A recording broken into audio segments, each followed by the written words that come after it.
केडीएमसीचा भोंगळ कारभार उघड झालेला आहे। शेकडो महापालिका शाळांचा गाडा हाकणारे शिक्षण विभागाचं मुख्य कार्यालय हे धोकादायक इमारतीत सुरू आहे। छताचं प्लास्टर वारंवार कोसळत असल्यानं जीव मुठीत धरून या सगळ्या कर्मचाऱ्यांवरती काम करण्याची वेळ आलेली आहे। गंजलेल्या लोखंडी सळई देखील उघड्या पडल्यानं मोठी दुर्घटनेची भीती व्यक्त केली जाते। दरम्यान इमारतीचे तातडीने स्ट्रक्चरल ऑडिट करण्याची मागणी केली जाते।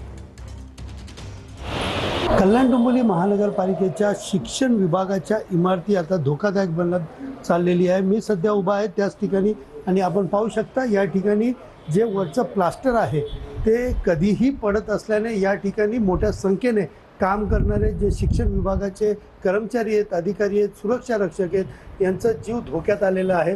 एकंदरीत पाहायला गेलं तर पावसाच्या आधी अशा प्रकारे मोठ्या प्रमाणात वर्ण जे आहेत ते सिमेंटचे असतील किंवा वरती लावलेलं प्लास्टर असेल तो मोठ्या प्रमाणात पडत असल्याने या ठिकाणी अनेक जे कर्मचारी आहेत ते जखमी देखील झालेले सांगितले जात आहेत। विशेषतः पाहायला गेलं तर या ठिकाणी आतला जो भाग आहे तो शिगेचा भाग, गंजलेला शिगेचा भाग देखील या ठिकाणी दिसताना पाहायला मिळत आहेत।